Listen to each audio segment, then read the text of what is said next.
ឥឡូវនេះព័ត៌មានទី1នេះគឺសូមជូន credit នេះទៅសារព័ត៌មាន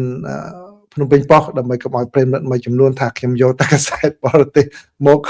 ផ្សាយអត់យកកាសែតកម្ពុជាមកអញ្ចឹងខាងភ្នំពេញប៉ុស្តិ៍ហើយខាងទៅបានគេដកសងផ្សាយបន្ថែមទៀតនេះខ្ញុំសូមសង្ខេបជូនជឿថាប្រិយមិត្តបានមើលច្រើនហើយនៅក្នុងប្រទេសកម្ពុជាតាមរយៈ Facebook របស់ថ្នាក់ដឹកនាំកម្ពុជាមកអញ្ចឹងខ្ញុំគាត់ថាសង្ខេបគឺបានន័យថាលោកឧត្តមសេនីយ៍រ៉ូមេអូBronner នោះដែលជានាយអគ្គសេនាធិការរបស់ខាងយោធាហ្វីលីពីនបាទលោកបានទៅជួបជាមួយនឹងថ្នាក់ដឹកនាំរបស់កម្ពុជាហើយបាននិយាយថាគឺហ្វីលីពីនឥឡូវនេះគឺក្នុងនាមជាប្រធានរបស់អាស៊ានហ្នឹងគឺកំពុងតែតាមពិនិត្យមើលយ៉ាងដិតដល់តែម្ដងជាមួយនឹងស្ថានភាពតាមព្រំដែនរវាងប្រទេសកម្ពុជាហើយនិងថៃហើយក៏នឹងបន្តដឹកនាំក្រុមសង្កេតការអាស៊ានគឺហៅថា AOT នឹងផងដែរគឺគោលបំណងរបស់ហ្វីលីពីនធ្វើយ៉ាងណាដើម្បីសម្របសម្រួលគ្នាឲ្យមានដំណោះស្រាយតាមព្រំដែនហ្នឹងគឺហើយនឹងធ្វើយ៉ាងណាឲ្យសម្រេចបាននៅសន្តិភាពនេះគឺជាអ្វីដែលខាងហ្វីលីពីនបានលើកឡើងបាទគឺជំនួបនេះគឺកើតឡើងតាំងពីថ្ងៃទី12ណាម្សិលមិញអញ្ចឹងនៅក្នុងប្រទេសកម្ពុជាគឺផ្សាយទូលំទូលាយហើយតាមរយៈ Facebook របស់ថ្នាក់ដឹកនាំអីតែខ្ញុំយកសារព័ត៌មានដែលផ្សាយជាអង់គ្លេសពីព្រោះខ្ញុំមើលពីខាងក្រៅប្រទេសទៅខ្ញុំចង់ឲ្យដឹងថាតើខាងអន្តរជាតិគេមើលឃើញយ៉ាងម៉េចដែរបាទគឺក្នុងពេលហ្នឹងគឺគាត់បានពិភាក្សារឿងនឹងផងក៏បាននិយាយអំពីការពង្រឹងកិច្ចសហប្រតិបត្តិការខាងបន្លាយរវាងប្រទេសកម្ពុជាហើយនិងប្រទេសហ្វីលីពីនផងដែរទៅលើបញ្ហាអ្វីច្រើនទៀតខាងវិស័យយោធាផងដែរបាទពេលហ្នឹងគឺខាងថ្នាក់ដឹកនាំកម្ពុជាគឺលោកហ៊ុនម៉ាណែតគាត់បានជម្រាបទៅដល់ប្រតិភូរបស់ហ្វីលីពីនគឺអំពីការវិវត្តតាមបណ្ដោយព្រំដែនបាទដោយថ្នាក់ដឹកនាំកម្ពុជានៅតែបញ្ជាក់អំពីការបដិញ្ញាចិត្តរបស់កម្ពុជានៅក្នុងការដោះស្រាយទំនាស់ព្រំដែនជាមួយនឹងប្រទេសជិតខាងនេះដោយសន្តិវិធីដោយវិធីផ្អែកទៅលើកិច្ចព្រមព្រៀងទ្វេភាគីដែលមានកន្លងមកក៏ដូចជាអនុសញ្ញាសន្ធិសញ្ញាក៏ដូចជាច្បាប់អន្តរជាតិដែលមានដែរអញ្ចឹងបានន័យថាយន្តការច្បាប់និងយន្តការការទូតគឺជា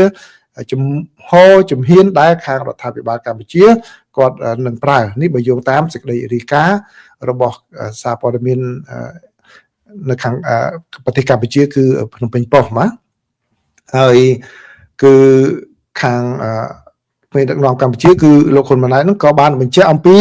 ការបដិញ្ញាចិត្តរបស់កម្ពុជានៅក្នុងការគោរពកិច្ចព្រមព្រៀងដែលកម្ពុជាហើយនិងថៃបានចុះហត្ថលេខាក្នុងពេលកន្លងមកគឺមិនរំលោភទេបាទហើយខាងលោកឧត្តមសេនីយ៍ប្រធានប្រតិភូរបស់ហ្វីលីពីនក៏បានបញ្ជាក់អំពីការដឹកនាំរបស់ហ្វីលីពីនគឺក្រោមការដឹកនាំរបស់ហ្វីលីពីននឹងគឺខាង AOT នឹងបន្តចូលរួមចំណែកនៅក្នុងការសម្របសម្រួលយ៉ាងណាឲ្យមានដំណោះស្រាយដោយសន្តិវិធីទាក់ទងនឹងបញ្ហាព្រំដែនបាទគឺនេះគឺប្រិមត្តបានដឹងច្រើនណាស់ចឹងខ្ញុំសូមសង្ខេបជូនតែប៉ុណ្្នឹងទៅបាទជូនតែប៉ុណ្្នឹងទេគឺអ្វីដែលកម្ពុជាក៏ដូចជាហ្វីលីពីនចង់បានជំហររួមគ្នានឹងធ្វើយ៉ាងណាឲ្យបាទមានសន្តិភាពយូរអង្វែងរវាងប្រទេសកម្ពុជាហើយនិងថៃក៏ដូចជាភាពសុខសាន្តនិងស្ថិរភាពបាទសន្តិសុខនៅក្នុងតំបន់ផងដែរបាទនេះគឺជាសេចក្តីរាយការណ៍របស់សារព័ត៌មាន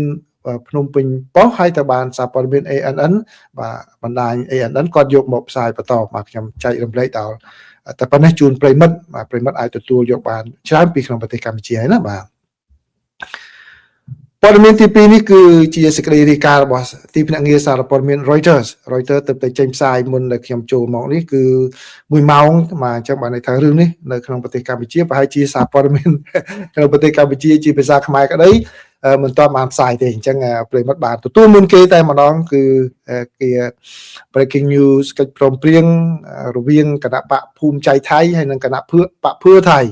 បានឯកភាពគ្នាហើយបាទដោយមានចំណងជើងអត្ថបទសរសេរច្រើនបាទប៉ុន្តែខ្ញុំគាត់ជូនប៉ុណ្ណេះគឺបើយោងតាមទីភ្នាក់ងារសារព័ត៌មាន Reuters បានបញ្ជាក់ដឹងថាគណៈបកភូមិใจថៃរបស់ប្រទេសថៃនោះគឺដែលជាគណៈបកមួយបានទទួលជ័យជំនះនៅក្នុងការបោះឆ្នោតកាលពីថ្ងៃអាទិត្យហ្នឹងបាទគឺឥឡូវនេះគឺបានចូលរួមគ្នាជាមួយនឹងគណៈបកដែលជាប់លំដាប់លេខ3គឺគណៈបកភឿថៃដើម្បីបង្កើតរដ្ឋាភិបាលចម្រុះមួយបាទនេះបើតាមការប្រកាសរបស់លោកអនុធានឆាន់វីរគុល នៅថ្ងៃសុក្រនេះបាទលោកអនុធានដែលបានដឹកនាំគណៈបកភូមិใจไทยឲ្យបានទទួល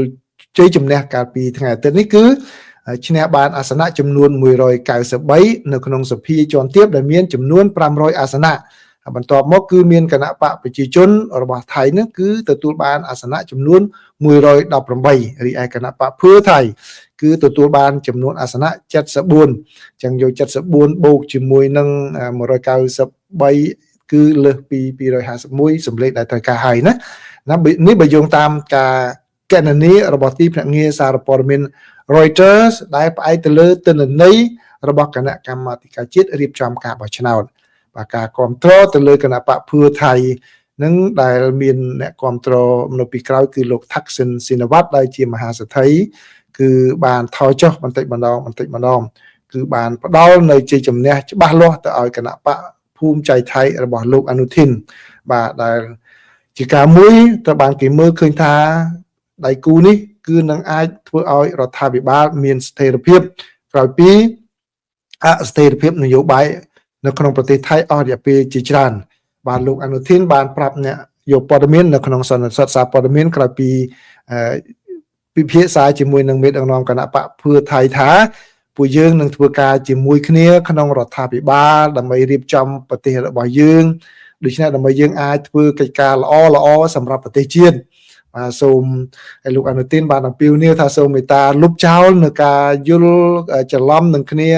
នៅក្នុងអតីតកាលទៅគឺយើងចង់ធ្វើការជាមួយគ្នាបាទដើម្បីគ្រប់គ្រងដឹកនាំប្រទេសរួមគ្នាតែម្ដងអញ្ចឹងនៅក្នុងពាក្យនេះជូនភាសាអង់គ្លេសមួយសម្រាប់អ្នកចង់រៀនភាសាអង់គ្លេសគឺនៅក្នុងអត្ថបទហ្នឹងសារព័ត៌មាន Reuters ក៏ដាក់ចំណងជើងរងដាក់ថា they are frenemy ហ្នឹងមកពាក្យគេប្រកាសថា friend មិត្តភក្តិ enemy ហ្នឹងសត្រូវអញ្ចឹងគឺដោយករណីគណៈបកភឿថៃហើយនិងគណៈបកភូមិใจไทยហ្នឹងគេហៅថា frenemy ហ្នឹងបានន័យថាជាសត្រូវនឹងគ្នាក៏ប៉ុន្តែมันអាចខ្វះគ្នាបាននៅក្នុងការបំពេញការងារគ្នាទៅវិញទៅមកมันត្រូវគ្នាល្អអ៊ឺទេក៏ប៉ុន្តែខ្វះគ្នាមិនបានអញ្ចឹងឃើញទេបាទដោយភូមិใจไทยអញ្ចឹងបាទគាត់មានទំនាស់អន់ចិត្តជាមួយនឹងភឿថៃដោយសារតែចង់ដណ្ដើមតំណែងដកតំណែងរបស់គាត់បាទគាត់បែកមកបង្កើតគណៈបកអីផ្សេងទៅបាទអញ្ចឹងជាសត្រូវនឹងគ្នាក៏ប៉ុន្តែឥឡូវហ្នឹងគឺត្រូវការគ្នាអញ្ចឹងភាសាអង់គ្លេសថា frenemy ណាបរិយាអង់គ្លេសមកពាក្យទៀតចុះបាទអញ្ចឹងគឺបើតាមសេចក្តីរាយការណ៍របស់ទីភ្នាក់ងារសារព័ត៌មាន Reuters ក៏ថាចំណាត់ការរបស់គណៈបកភូមិใจไทยក្នុងការរួមដៃគ្នាជាមួយនឹងគណៈបកភឿថៃនេះគឺជាការសម្រេចចិត្តមួយដែលអាចនឹងជួយជំរុញគណៈបកនៅក្នុងរដ្ឋាភិបាលចម្រុះនេះបាទឲ្យដោះស្រាយបញ្ហាជាច្រើនជាពិសេសតាក់ទងជាមួយនឹងបណ្ដាញសេដ្ឋកិច្ចរបស់ត្រកូល Thaksin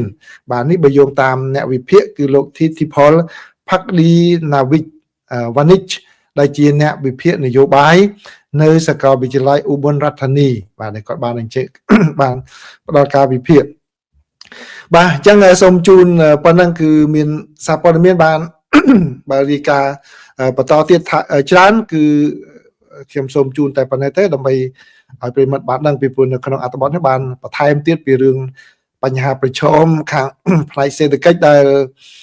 ត្រូវដោះស្រាយហើយលោកអនុทินនៅពេលដែលបានប្រាប់អ្នកសារព័ត៌មានគាត់ថាគឺឥឡូវនេះយើងត្រូវការកម្លាំងwe need strength ដើម្បីដឹកនាំរដ្ឋាភិបាលបាទនឹងគឺការវិវត្តនៅក្នុងប្រទេសថៃនយោបាយរបស់ប្រទេសថៃណាបាទឆ្លុះគ្នាហើយគេចាប់ដៃគ្នាភ្លាមតែម្ដងដើម្បីផលប្រយោជន៍របស់ប្រទេសថៃក្នុងការដឹកនាំប្រទេសរបស់គេនឹងបាន